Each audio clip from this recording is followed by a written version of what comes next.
las 10 de la noche y es la hora de opinar. Hoy con Denise Dresser, Pablo Magluf y Mario Arriagada vamos a tener un debate muy interesante.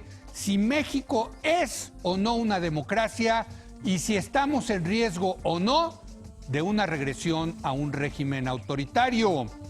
Después va a venir Alexandra Zapata, con ella vamos a hablar de un índice de competitividad en el que se demuestra que en México el origen es destino.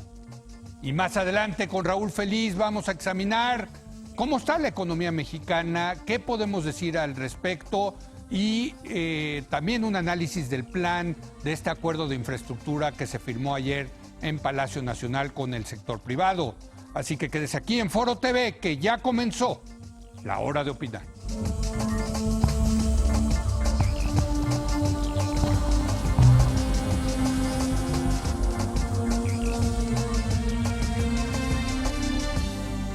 Muy buenas noches. Bueno, hace unas semanas en esta mesa de los miércoles salió el tema de si México era o no una verdadera democracia liberal y quedamos algún día a debatirlo. Bueno, pues ese día llegó porque hay gente que piensa que México no es una democracia, hay gente que piensa que al revés, que México ahora, con la victoria apabullante de López Obrador, finalmente ya es una democracia.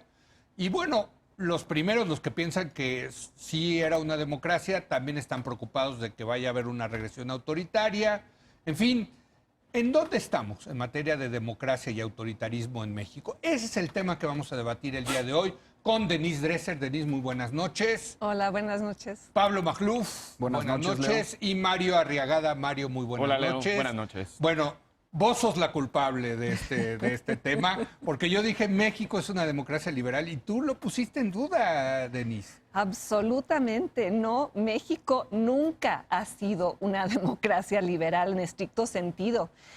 La transición democrática que ocurrió en los 80s y 90s produjo a lo más una democracia electoral, una democracia minimalista. Yo me guío por la definición de Adam Przeworski, sí, maestro experto en cuestiones de transición a la democracia, donde dice que la democracia es un sistema en el que partidos pierden elecciones en un sistema competitivo y cuando pierden, se van. Entonces, eso sí inauguramos vía reformas electorales en el 94, el 96, y yo diría que... Entonces, ¿sí hay democracia? No, espérame. Hay un tipo de democracia. No, porque además yo diría que esa democracia electoral que se creó con las reformas electorales y que dio pie a que el PAN ganara la presidencia en el 2000 y el PRD ganara la capital en 1997, eso dista mucho de las características de un régimen poliárquico, de un régimen liberal clásico. Creo que en México ha habido diferentes variantes de lo que Fareed Zakaria llama una democracia iliberal. Porque una democracia liberal, ¿qué tiene? Y eso nunca lo hemos tenido. Tiene Estado de Derecho, tiene división de poderes, tiene respeto a los derechos de propiedad, tiene libertad de expresión, tiene protección de las garantías individuales. Yo nunca he visto eso protegido completamente en México, ni siquiera en la época de Fox ni de Calderón. Teníamos una democracia muy incompleta en muchos sentidos. Sí, había alternancia, había competencia, pero en muchos... libertad. O sea, a ver, porque yo también saqué mis libros, viejos libros de poliarquía, vi que citaste poliarquía y cuando leí las 8 características que dice Dahl de una poliarquía, una democracia liberal, sí han estado presentes desde 2000 en México, de algún sentido. Pero, perdón, ¿no? Leo, presencia formal, presencia en las leyes, eran aspiraciones, pero nunca fueron realidades. No hay libertad de expresión en México. A ver, perdón. Acá estamos, ¿Sabes cuánto costó para Por que yo eso. llegara a esta mesa en Por eso, Televisa pero después de años de llegaste. pelear contra el monopolio para que llegaran Pero otras llegaste. personas? Sí, pero ha sido una lucha incesante y una lucha incompleta. Y yo no voy a defender la libertad de expresión cuando yo viví las 2 veces que sacaron a Carmen Aristegui del aire. Sí. Claramente por... Ya está de regreso, Carmen. Sí, Leo, pero el hecho de que haya algunos ejemplos que sean como botoncitos de muestra no hace que esto sea una democracia liberal. Nos falta muchísimo. No sé cómo puedes argumentar que hay una democracia liberal en México cuando hay un nivel de impunidad del 98%. Bueno, eso es Estado de Derecho. Claro. ¿Tú crees que es posible una democracia sin Estado de Derecho? Por cierto, en Leo? la definición de Dahl no viene el Estado de Derecho. No, como pero condición. pero vienen cosas como autonomías, contrapesos, Sí, y los hemos tenido. federalismo, transparencia, y todo eso. Esas fueron luchas que empezamos en los 90, sobre todo desde la Sí. sociedad civil, para cambiar el sistema hegemónico priista, para cambiar el legado que veníamos arrastrando. Yo creo que transitamos a una democracia electoral, pero cargando muchos vicios del viejo sistema autoritario. Y yo veo cómo esos vicios ahora se están reproduciendo porque las condiciones políticas e institucionales Obrador. que hicieron posible ese sistema hegemónico están presentes de nuevo, con A un ver, hiperpresidencialismo discrecional, gobierno unificado, la unión otra vez de partido-gobierno, el presidente que es visto como líder de un partido, el partido dominante, y el dedazo. Yo creo esas son las condiciones que Jeffrey Weldon explicó en aquel famoso artículo del presidencialismo mexicano. Y precisamente por ese sistema presidencialista discrecional no tuvimos nunca una democracia liberal. Y hoy estamos peor, ese es tu... Para mí hay focos rojos. Mario, Es una discusión fascinante que lleva muchos años en esta y tantas no vamos a mesas. dormir al público con nuestras discusiones No, académicas. Yo creo que la podemos revitalizar Sí. pensando en variables sobre la democracia que no se habían pensado antes a la luz de la Cuarta Transformación. Pero quiero decir al principio que a mí no me gustan mucho las definiciones tampoco exclusivamente procedimentales, como decía Denise, pero tampoco me gustan las definiciones de una larguísima lista de lavandería donde se incluyen cosas, sí, el poder de los medios está semi-monopolizado o muy monopolizado o poco monopolizado. Y que le vas poniendo cómo se elige palomitas, ¿no? palomitas, Sí. cuál es el método de Pero elección está de la bien, ¿no? Suprema Corte, palomita o no, si la iglesia tiene más respeto social que el Sí. legislativo, entonces hay problemas. Esas no me gustan. Prefiero una definición intermedia que se acerque a ser mínima, pero que también contenga como núcleos importantes de la democracia. Y en ese sentido a mí me gusta más la de Evelyn Hoover, una investigadora. Sí, la conozco. Yo no.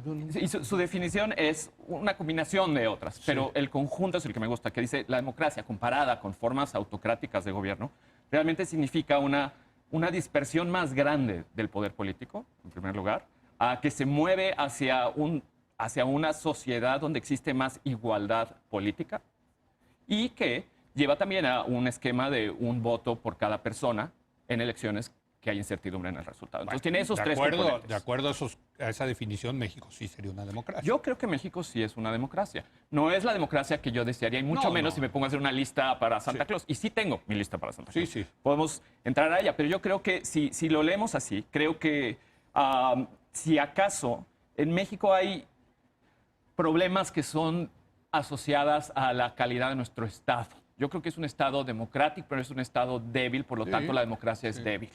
En ese sentido, creo que la democracia está en riesgo en México en tanto ha entregado pocos resultados que nos lleven hacia una situación de igualdad de poder entre los ciudadanos. Yo creo que la corrupción endémica que el Estado ha tenido en el pasado es un peligro muy agresivo para la calidad de nuestra democracia. ¿Se está recomponiendo ahora? Yo eso vería más que Pero a sombras ver, Mario, luces, pero obviamente no estamos llegando allá. Pero eso es una variable importante. está siendo muy duro con la democracia mexicana en el sentido de que en 200 años que tiene este país, 200 y tantos años, hemos tenido 19 años de democracia. Hombre, no Ahí esperemos vamos. que de repente la democracia Sí. sea un vuelco. Estoy de ¿no? acuerdo, y por eso me gusta cómo comenzamos la conversación, no diciendo que la democracia se está destruyendo ahora con la 4T. Y más bien estamos haciendo un diagnóstico de los viejos problemas de la democracia mexicana. En el largo sentido, porque se construye con tiempo y también se se puede destruir más rápido, pero creo que los riesgos que yo veo, al rato puedo entrar a ellos, Sí. son realmente no los tradicionales de los derechos que no se están cumpliendo, si o no existe el grado de impunidad. Yo más bien pensaría en términos de acceso a la justicia para los más pobres. Sí. Yo veo grandes peligros, sobre todo en los partidos políticos, que siempre han sido problemas, y hoy los veo particularmente débiles, pero no realmente creo que sigue habiendo un sistema de justicia autónomo, que el Congreso no se le han quitado poderes, como suele ser en los declives democráticos. Sigue siendo un Congreso activo con sus poderes en funciones.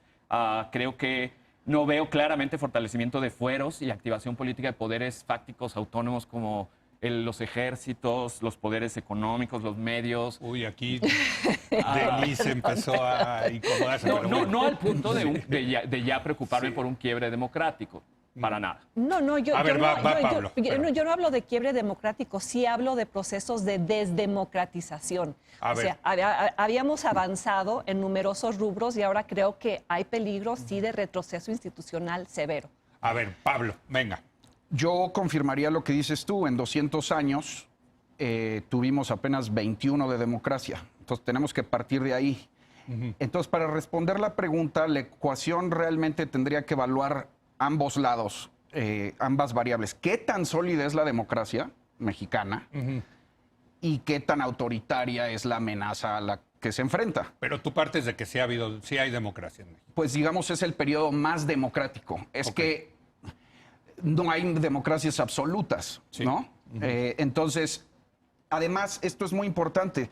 Y lo primero que hay que decirle a los amigos que nos escuchan es que la democracia siempre está en riesgo. O sea, no hay nunca un punto final de descanso donde te puedas relajar y dejar de vigilar. Así lo muestra la historia, desde las democracias incipientes griegas hasta las democracias que cayeron en autoritarismo en el siglo XX, que hay varios ejemplos: la Alemania de Weimar, la Ghana de la posguerra, la Uganda de Amin, ¿no? Venezuela, en fin. Siempre es posible retroceder. Y esto, entonces, la pregunta no es tanto si hay una amenaza o si hay una democracia, sino qué tan blindada está tu democracia. Esa es la pregunta que yo les hago. La experiencia humana es que entre más contrapesos al poder, más controles institucionales, es decir, entre más distribuido esté el poder, sobre todo alejado de una sola persona, pues más sólida es tu democracia, más blindada. Pero en la República del Weimar, por ejemplo, que tú la citabas, había contrapesos y sin embargo por tema socioeconómico, por los procesos sociales, justo- cayó la democracia. Justo, es decir, nunca está suficientemente blindados, es Sí. un continuo proceso. Ahora, la otra parte de la ecuación es cuáles son las amenazas. Es decir, en el caso de México estamos suficientemente blindados y es suficientemente autoritaria la amenaza a la que se enfrenta. Yo creo que no. Por razones históricas de nuestra cultura política, nuestra proclividad a la servidumbre voluntaria, la falta de ciudadanos más súbditos históricamente, quiero decir, tenemos una gran tradición autoritaria del poder, un federalismo fallido, y las atribuciones con las que hemos dotado nuestras instituciones. Ahora, ¿cuál es la amenaza que representa, en mi opinión, este gobierno? Es, pues, es un gobierno con resortes autoritarios que nunca ha jugado bajo las reglas, que siempre ha desconocido al árbitro electoral, que no es un buen perdedor, que no le gustan los límites institucionales. Si algo activa el resorte autoritario, en mi opinión, de López Obrador, es cuando una institución le dice que no. Entonces, yo les hago la pregunta: ¿hay hoy en México una institución que pudiera enfrentarse al presidente? A mí no se me ocurre ninguna y les hago el desafío. Salvo quizá el ejército, que no es en ningún sentido bueno. Bueno, yo te diría, no es una institución, pero el mercado, la realidad del mercado. No es una institución, No. pero ¿hay una institución que le podría poner límites hoy al presidente? Yo creo que no.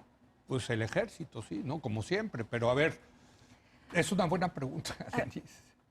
Tenemos un serio problema histórico de debilidad institucional. A mí me gusta mucho el libro de Acemoglu y Robinson de por qué fracasan las naciones. Sí. Y hay largos capítulos sobre México donde hablan de cómo el problema histórico de México fue su incapacidad de crear sistemas económicos incluyentes e instituciones incluyentes. Y o sea, tenemos un problema estructural y un problema institucional. El estructural no son las fallas del neoliberalismo, y vuelvo al tema reiterado de mi, digamos, antología intelectual. El capitalismo de cuates es un sistema de capitalismo basado no en competencia o en innovación, en terreno nivelado de juego, sino en favoritismo, actores dominantes, en el Estado decidiendo a quién le toca qué coto, que no promueve la competencia, que no promueve la innovación. Eso no lo veo cambiando en esta cuarta transformación. Al contrario, veo al presidente decidiendo otra vez de manera muy discrecional a quién se le van a adjudicar los contratos, los beneficios, ¿Qué tal las obras. ¿Cómo viste el acto de ayer? El acto... De lo de la infraestructura. Pues... ¿Quién estaba sentado ahí si no era la antigua mafia del poder? La mafia en el poder que ahora ha sido... Ahora está ahí aplaudiéndole como foca al presidente. Pero eso no es nuevo. No. Esa mafia en el poder es nuestra oligarquía económica de siempre. Pero lo que tú dices es que eso es incompatible con una democracia liberal. Eso hace muy difícil un sistema democrático en el cual haya derechos equitativos entre ciudadanos, porque ¿qué generan esos sistemas? Generan una altísima concentración económica, generan que el 10% de la población de este país concentre el 64.4% de la riqueza, como lo escribió Gerardo Esquivel en ese famoso estudio de Oxfam. O sea, con esos niveles de pobreza y desigualdad, y eso sí me gusta que la 4T... Pero India, por ejemplo, tiene más pobreza y más desigualdad que México, y nadie pondría en duda que es una democracia. Sí, pero tiene instituciones muy sólidas, producto del legado inglés de cortes independientes, de jueces, de Estado de Derecho, que a México le ha fallado. Entonces no es un tema de desigualdad y pobreza. No, es un tema... A ver, cuando tienes tanta concentración de poder económico, eso se traduce en influencia sobre tu sistema político. Pues también en la India, los grandes mogules. Déjame hablar, Leo, por favor. Venga. O sea, es que no me dejas ni siquiera terminar mi argumento. Lo que genera este capitalismo oligárquico es que esos poderes acaben controlando tus instituciones, capturen a tus órganos reguladores, capturen a tu Congreso. Eso lo vivimos durante todo el periodo de Fox y de Calderón, en presidentes que empoderaron a los poderes fácticos y que permitieron que surgieran estos centros de veto que acabaron minando reformas que hubieran producido un sistema más competitivo en lo económico y en lo político. A ver, vas, Mario. Gracias. Perdón por meterme, pero es que me parece fascinante. Leo, es uno de tus temas favoritos. Sí. Interrúmpeme si quieres, pero así rápido te voy a contestar. Quiero retomar uno de los puntos, justo el del capitalismo de cuates, el control oligárquico de los sistemas políticos, separar el poder político del poder económico. Bueno, hay una corriente interesantísima que invito a todos a leer reciente, de como neosocialismo democrático, en Estados Unidos, pero en otros lados de investigadores empíricos, historiadores. Y esos son los economistas, pero Ander Usmani, montones, ¿no? Y ellos tienen este viejo argumento, que el mejor y más consistente defensor de la democratización y de la salud de los sistemas democráticos, sobre todo en el siglo XX, que es la gran construcción democrática, no tanto el XIX de las democracias un poco oligárquicas, ¿no? Han sido los sindicatos. Las asociaciones de trabajadores que se movilizan por servicios públicos, por derechos laborales, por ingreso, que en efecto construyen una redistribución del poder en el sistema político, también su partidización, los partidos laboristas de tantos países. El Reino Unido es un ejemplo. Uno puede también ver muchos otros casos en el que esos movimientos de alguna manera defienden la democracia. Son aliados confiables en el largo plazo que sistemáticamente no te traicionan en la lucha democrática. En ese sentido... Pero no ha sido el caso en México, ¿no? No, teníamos un sistema corporativizado. Sin embargo, hoy se abre un rayo de esperanza. Yo creo la reforma laboral que empezó en esta administración, yo creo que por las condiciones que impone a los sindicatos de democratizarse, por las nuevas formas de tomar nota, por destruir los viejos corporaciones sindicales de la CTM. Vamos a ver si construyen otras nuevas o no. Pero por lo pronto hay una oportunidad. Urrutia el encargado de eso, querido Mario. No, hay peores. no, O sea, no, si entramos a los detalles, hay otros grupos que están organizando sindicatos con los viejos cuadros mafiosos, pero también hay y te lo puedo decir por experiencia personal, porque ya los estoy conociendo, montones de emergencia de autoorganización en Matamoros, en la zona del Bajío, sobre todo en la industria privada, sí, porque no en servidores públicos, sindicatos democráticos que están haciendo en industrias privadas en todo el país. Yo creo que eso puede ser un pilar que le estamos entregando a la nación si lo hacemos bien. Yo creo que sí, Pablo, y esta mi pregunta para ti, ¿no crees que si quisiéramos tú y yo apoyar la democracia del futuro deberíamos ir a organizar sindicatos en el Bajío? Yo creo que sí. Vamos juntos, te invito. Yo creo que uno de los grandes retos de la historia de México es democratizar a los sindicatos, pero también supone un riesgo, depende cómo se democraticen. Uno de los grandes sueños de la izquierda mexicana es democratizar a los sindicatos para cooptarlos, es decir, aparentar una democracia de elección, pero con líderes infiltrados. Y eso es lo que pueden estar intentando ahora. En cuanto al Reino Unido y Estados Unidos, me parece que tienes la razón. Ahora, otro tema muy interesante, otra cara de este dilema es cómo caen los pueblos en la tiranía. Eso es muy interesante. Y yo lo he estado explorando. Es una de las preguntas que más han cautivado a los pensadores. Y yo he leído recientemente 2 libros imprescindibles. El primero es viejo, es del siglo XVI, es del famoso Etienne de la Boétie, Discurso sobre la servidumbre voluntaria. Era amigo de Montaigne, si recuerdan. Claro. Es un librito muy bonito, Sí. es un ensayito maravilloso que le recomiendo mucho al auditorio, además muy accesible, donde el autor explica cómo siempre que gobierna un tirano es culpa del pueblo que lo permite llegar hasta allá, y también es responsabilidad del pueblo salir de él. Es decir, siempre que hay una relación de autoridad, hay cierta servidumbre voluntaria. Y el segundo libro que estoy leyendo es El tirano de Shakespeare y la política, de Stephen Greenblatt, que aquí lo tengo. Se puso muy de moda porque una foto cachó a Angela Merkel leyéndolo antes de una conferencia con Trump.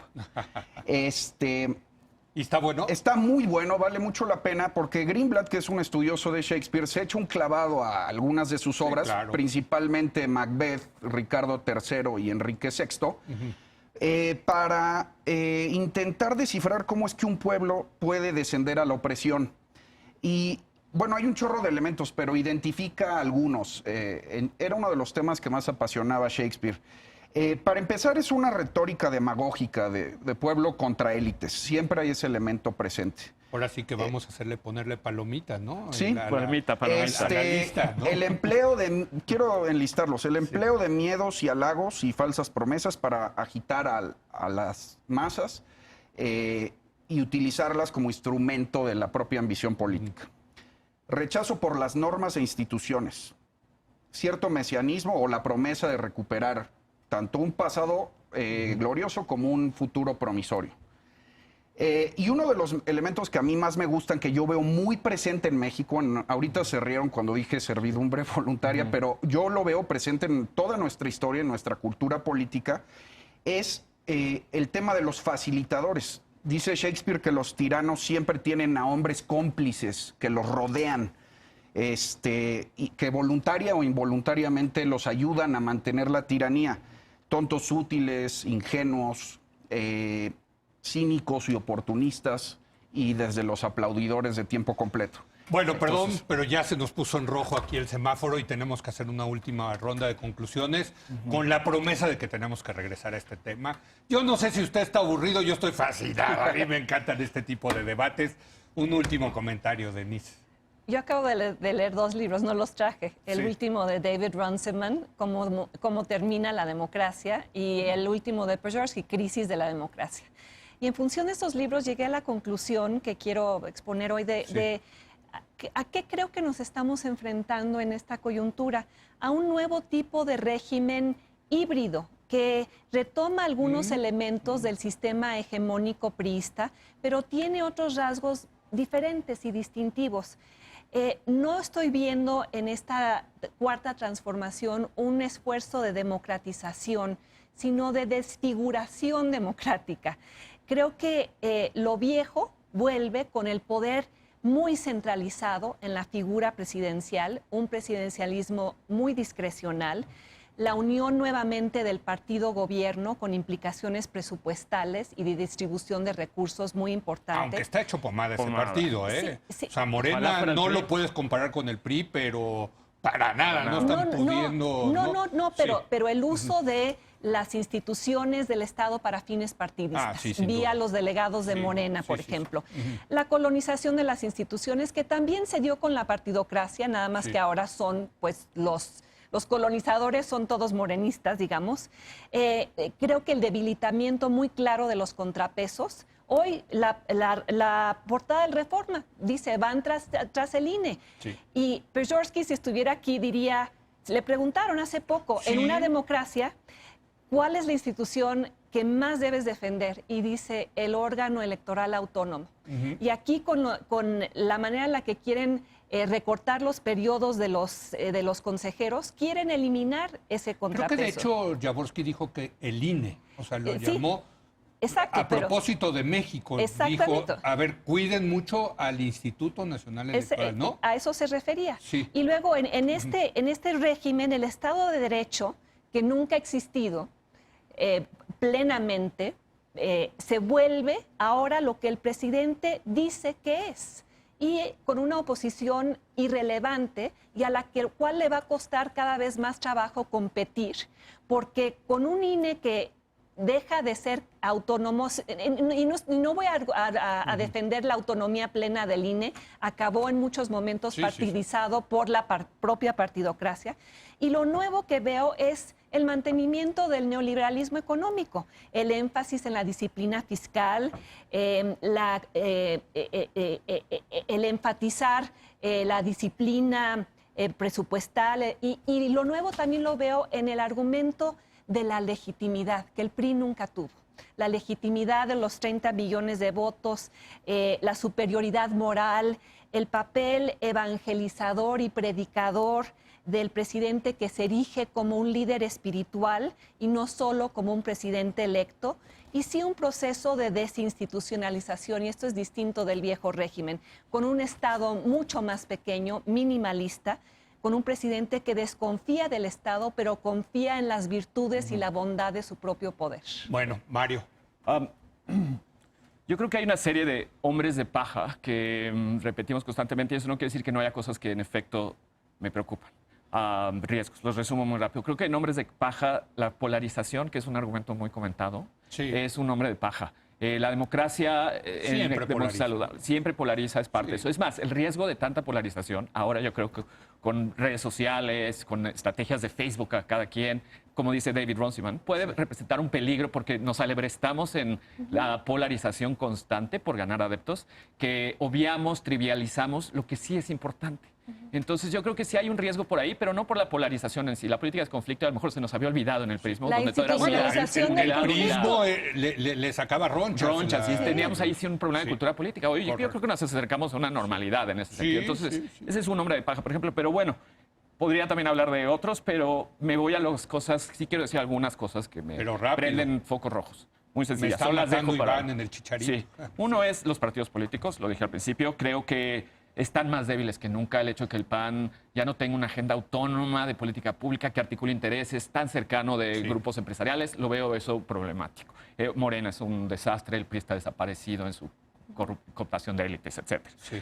Creo que el problema de la reestructuración de los sistemas de gobernabilidad, sobre todo fiscal, con los estados, puede ser estas variables que obviamos, pero que pueden representar un problema político. Les han quitado presupuestos para sus policías municipales, etcétera. Van a tener que cobrar impuestos. ¿Cómo lo van a hacer? ¿Qué tipo de cacicazgos se van a transferir? Creo que hay un problema de reestructuración de la gobernabilidad en esta centralización. No es mala la centralización, pero los efectos son desconocidos y hay riesgos. Por último, creo que economía, combate a la desigualdad. Si no hay crecimiento y tampoco hay combate a la desigualdad, siempre eso le cuesta a cualquier gobierno. A las democracias son particularmente frágiles a eso. Y tengo una ligera preocupación ahí. Por último, el tema de la seguridad. Y todos estos lugares donde hemos Eso visto es un buen Tamaulipas, punto, sí. decíamos estados fallidos o no. Creo que no es, pero hay zonas de Tamaulipas que creo que sí lo son. Un estado que no se consolida es un estado que no puede construir democracia, porque no hay democracia sin un estado fuerte, creo yo. A ver. Bueno, Pablo, yo rápido. cerraría con mi desafío, que nadie me Sí. pudo decir una sola institución que pudiera enfrentar al presidente ¿Y hoy. tú qué contestas? Ninguna. Entonces, Ninguna. ante esa adversidad, yo creo que hay que preguntar qué podemos hacer. Y yo siempre propongo el dilema de Pascal, que es un dilema filosófico en cuanto a la existencia de Dios, pero se aplica en política para siempre esperar el peor escenario posible. Es la mayor responsabilidad cívica, o es la actitud más prudente, digamos. Entonces, y eso quiere decir nunca darle el beneficio de la duda al poder. Siempre se puede retroceder. Y ahí está la amenaza. Oigan, pues como siempre un placer debatir con ustedes. Yo me quedo picado porque estuvo bueno, ¿no? Este debate. Gracias, Denise, la instigadora de este debate. Gracias, Pablo. Gracias, Mario. Gracias a todos. Hacemos una breve pausa. Viene Alexandra Zapata para hablar del Índice de Competitividad Internacional 2019 presentado por el INCO. Regresamos.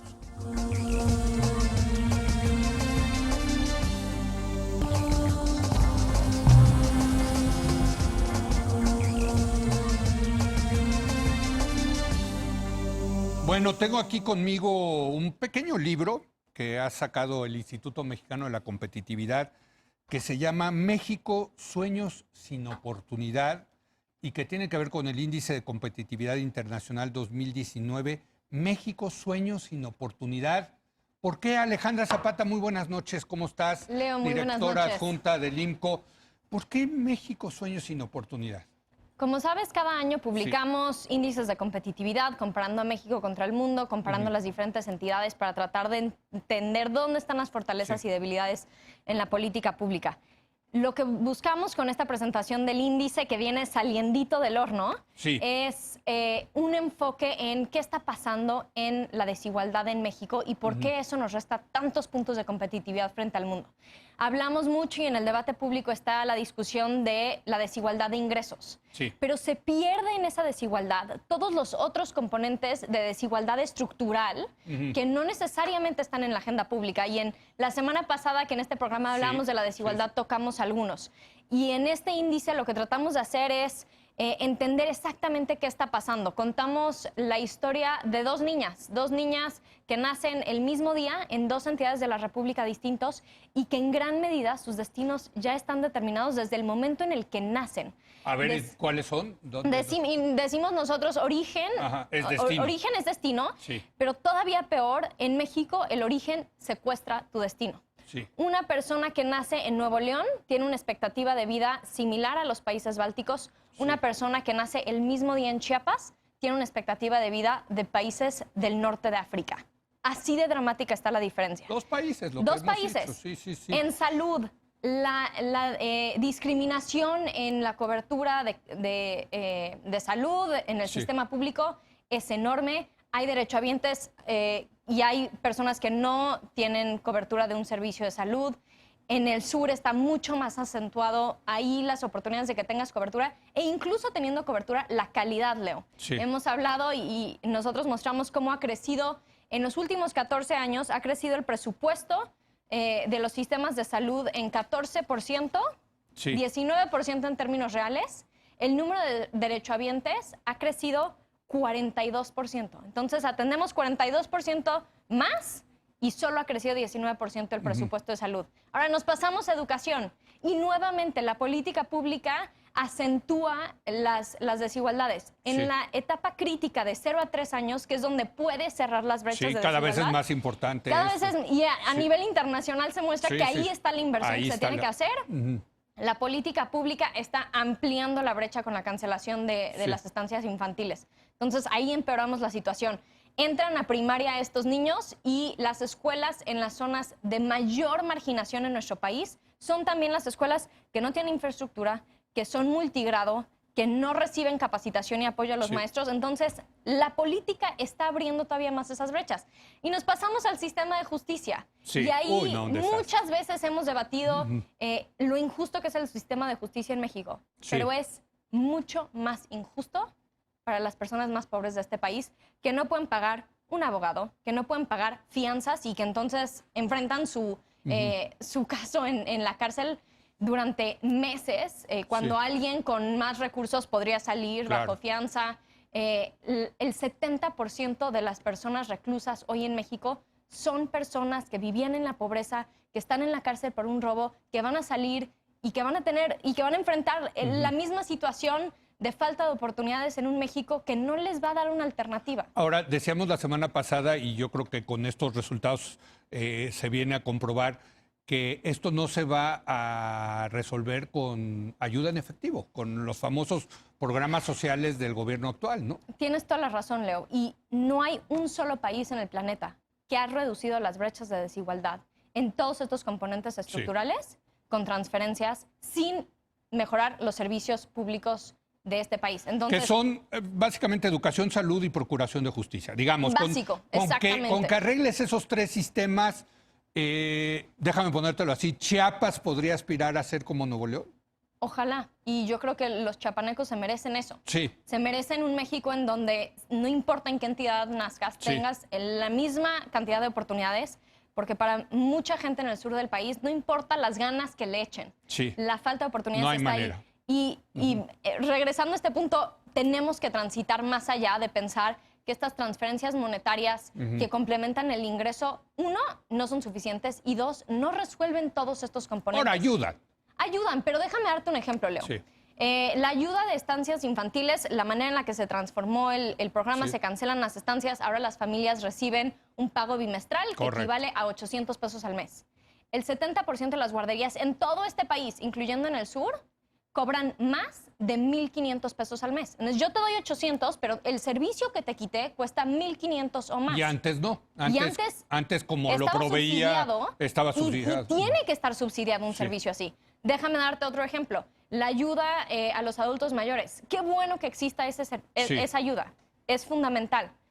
Lo que se entrega al mes no alcanza para cubrir la canasta básica mensual de una persona. Sí, Entonces, porque son 1,250 al mes, ¿no? Son 2,500 pesos bimestrales, si no me equivoco, ¿no? Más o menos. Sí, son, bueno, la canasta básica mensual de octubre del 2019 fueron 1,562 pesos y la entrega son 1,275. Entonces, imagínate que ayuda en el componente de la canasta básica.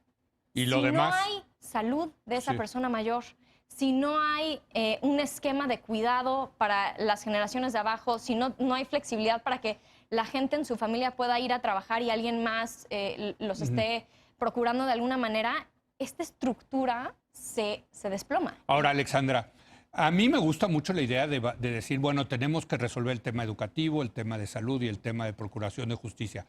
Pero eso cuesta, eso cuesta. Y siempre regresamos a la maldita discusión del tema fiscal. Sin duda. O sea, sin duda, mientras Leo. sigamos teniendo esos problemas de recaudación fiscal en México, pues no vas a poder arreglar esto. Sin duda. Dice Manuel Molano del IMCO que pasamos de una era en donde la infraestructura era en la industria, pasamos por una era en donde el enfoque era en la infraestructura física para detonar el crecimiento económico. Y ahora tenemos que empezar a hablar de la inversión en el capital humano de este país para detonar el crecimiento, la atracción de talento y la innovación. No podemos seguir pensando que construir un macroproyecto que no tiene claro el costo-beneficio, que no tenemos la garantía de que el impacto social esté más allá del costo, eso no puede ser mejor en las mentes de todos nosotros como mexicanos que decir yo voy a invertir en la capacidad y las habilidades de policías locales bien formadas. Y ahí está el reto. Claro que el tren es muy vistoso, claro que el puente y el túnel, tenemos que empezar a pensar en cómo fortalecemos las capacidades de los policías, de las enfermeras, de los maestros de este país, porque si no, esta realidad de Origen es Destino vamos a seguirla reportando en 5 años. Ahora, 10 años. Origen es destino para dentro de México, Chiapas y Nuevo León, tú lo pones, pero vivimos en un mundo globalizado. Entonces, si tú tomas en cuenta que ese de chiapaneco, ese neoleonense, tiene que competir contra el coreano o contra el japonés o contra el francés o contra el estadounidense mismo, pues es una realidad abrumadora, ¿no? Abrumadora. Y hablábamos de cómo tu origen define el número de años que vas a poder estar en la escuela, en gran medida, pero incluso la cobertura educativa en México no garantiza el aprendizaje, Leo. Y tenemos este comparativo mundial nada más para poner las cosas en perspectiva. Un joven en México, en Singapur, un joven que se gradúa de preparatoria, o más bien un joven que estudia 14 años de escuela, se gradúa en promedio con conocimientos de alguien que cursó oficialmente 13 años de escuela. Es decir, prácticamente cada año aprenden lo de ese año, está muy parejo. En México, si cursas esos mismos 14 años de escuela, esos años equivalen a 8.6 años reales de aprendizaje. Ajá. Entonces, estamos Eso viene en el graduando, estudio. todo esto viene en el estudio. Estamos graduando jóvenes de la prepa que tienen conocimientos de primero de secundaria. Y esos son los jóvenes suertudos que alcanzaron a graduarse de la prepa con todos los sacrificios que eso requiere de una familia mexicana. Sí, la situación es dramática. Hablamos en esta desigualdad de procuración de justicia. Frente a este contexto, en México construir un patrimonio es complejísimo. Complejísimo. Y una vez que una familia construye un patrimonio, enfrenta la inseguridad, los robos. Y de verdad, creo que si no empezamos a platicar de cómo cerramos estas desigualdades estructurales, no hay una transferencia monetaria que alcance para solucionar y garantizar que México sea un país en donde no importa dónde nazcas, tus oportunidades básicas estén garantizadas. Ay, pues qué deprimente, qué barbaridad. El librito se puede consultar, Toda lo la puedes información bajar está en www.imco.org.mx. No te quiero dejar claro que estamos preocupados y queremos inyectar un sentido de urgencia a la discusión, pero sí hay muchas cosas que se pueden hacer. El gobierno ha dicho que sus los problemas están para prioridades- resolverse, Sí, Alexandra. la prioridad es atender la desigualdad, y entonces frente a esa desigualdad hablemos más de políticas públicas efectivas de esta naturaleza y menos de un plan de infraestructura. Los dos son importantes, Leo, pero este es fundamental. Gracias, Alexandra. Gracias, Leo. Buenas Alexandra noches. Zapata. Viene ahora Raúl Feliz, nuestro experto económico, para hablar de cómo está la economía y este nuevo acuerdo nacional de infraestructura que se anunció ayer en Palacio Nacional. Regresamos.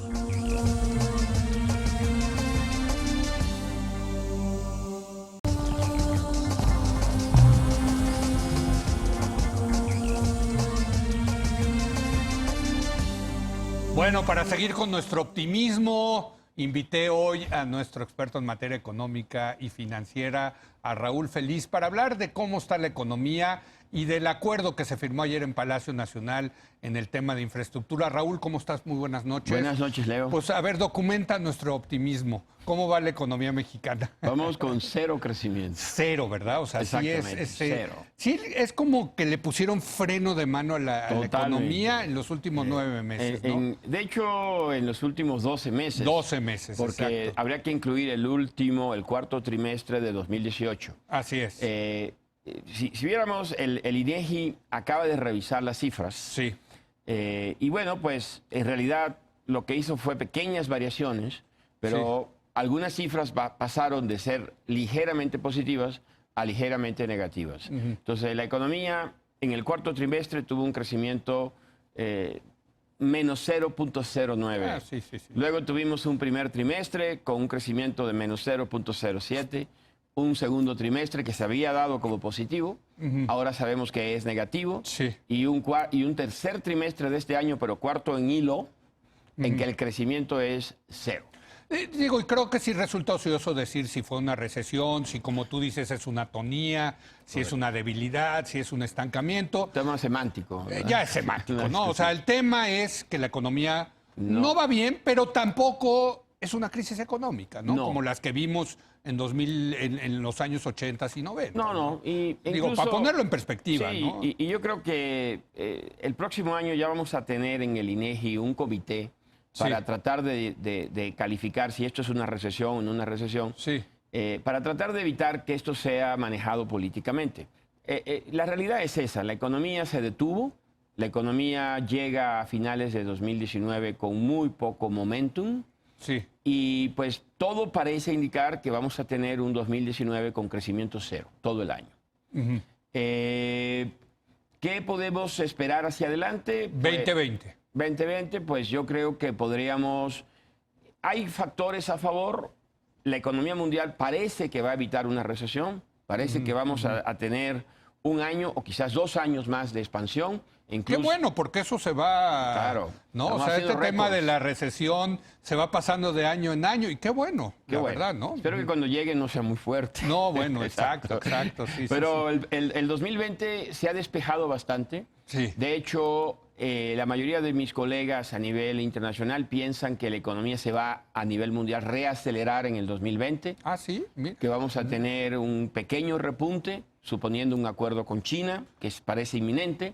Eso también como lo van pasando hacia adelante, Bueno, ¿no? pero- Y no llega. Pero parecería Yo creo que no, ¿eh? Yo creo que no, bueno, porque por el tema electoral en Estados tendremos, Unidos no lo creo, pero- bueno, recuerde que ahora lo han dividido en una fase 1. Sí, que por es, eso, por bueno, eso. esa es la que se está esperando, no se está pero la esperando. fase 1 es, Pero entiendo que muy chiquita, Es ¿no? chiquita, pero cambia la retórica y cambia la narrativa de la confrontación hacia la cooperación.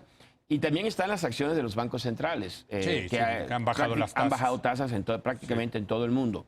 Entonces, el próximo año la economía mundial puede crecer un poquito más que este año. La base de comparación del 2019 es muy baja. Entonces, la economía mexicana, sin mucho esfuerzo, podría crecer al 1%, A ver, o un ahora- poquito más de 1% el próximo año.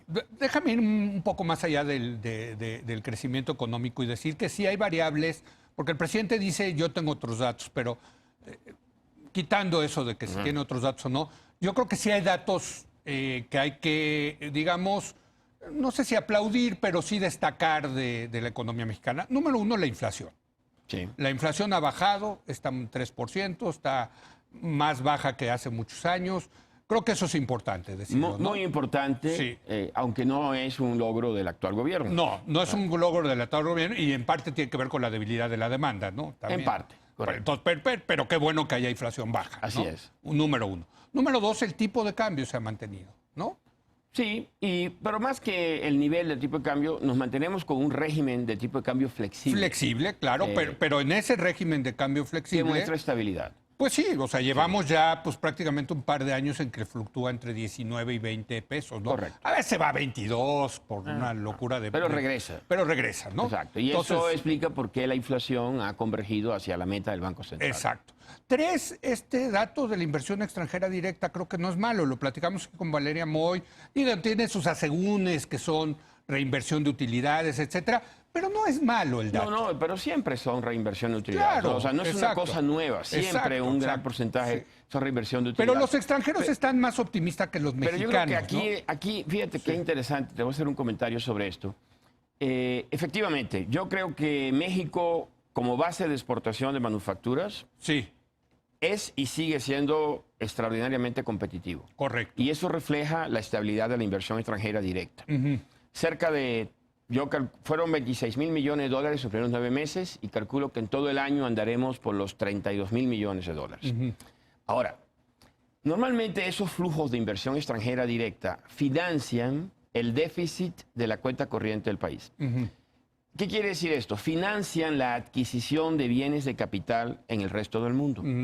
Este año, el déficit de cuenta corriente va a ser minúsculo porque la inversión se ha caído. Correcto. Entonces, quiere decir que podemos decir con toda certeza que en 2019 la caída de la inversión no es porque no hay recursos para invertir.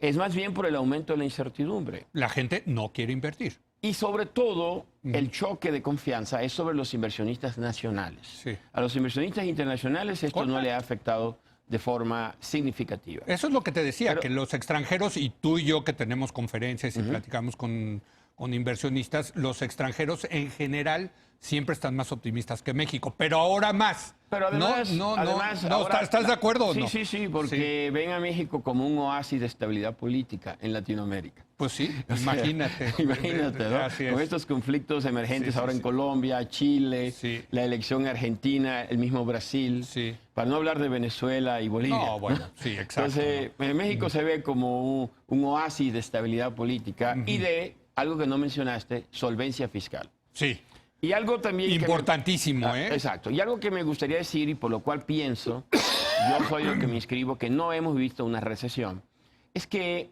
las variables como el consumo, que representa 65% de la economía, Sí. si bien han sufrido algo de desaceleración, se han mantenido. Ok. Las ventas al menudeo de Sí. las tiendas departamentales van a estar creciendo cerca de 2%. Entonces, la desaceleración se ha limitado fundamentalmente al sector público y a la inversión del sector privado. Ahora, déjame ir al tema fiscal porque es muy interesante. Decía el otro día Castañeda acá, yo no estoy de acuerdo, pero quiero tu opinión, que México está subendeudado y podría endeudarse más para hacer una política contracíclica en el presupuesto. Bueno, depende. Si comparamos el nivel de deuda de México con el que tiene Europa o el que tiene Estados Unidos, estamos muy por abajo. Si nos comparamos con los países emergentes que tienen calificación de crédito similar a la nuestra, estamos relativamente altos. Entonces, ese es el punto, depende mucho de dónde estás colocado. Sí. No, México con un 46% de endeudamiento en relación al Producto Interno Bruto, en la comparación internacional es relativamente baja, porque los países desarrollados rondan el 100%. Bueno, y Japón creo que trae el 200. De acuerdo, pero eso refleja la capacidad de cobrar impuestos de esos países. Pues sí.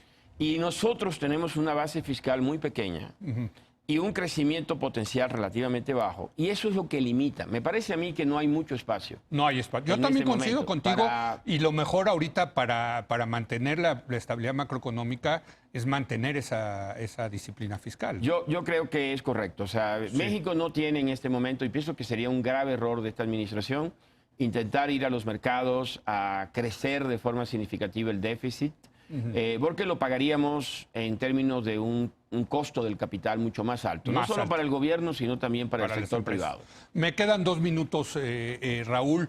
¿Cómo viste el acuerdo que se anunció ayer en Palacio Nacional de 800 y tantos mil millones? Son 3.6 puntos del PIB. Ajá. Yo lo calculé Sí. el otro día, ayer, de la iniciativa privada para inversión en infraestructura. Mira, me parece, veo algo muy bueno que Sí. se hable del tema. Sí, sí, sí. Yo creo que es un tema que este gobierno descuidó tremendamente. Bueno, empezó cancelando el mayor proyecto de infraestructura Correcto. de la historia del país. Entonces, ¿no? que se hable del tema, Sí. que se ponga en el centro, que se haya creado un mecanismo para tratar de agilizar los proyectos, del cual a la cabeza está el presidente de la República y el jefe de la oficina de la Sí. presidencia en segundo lugar. Sí.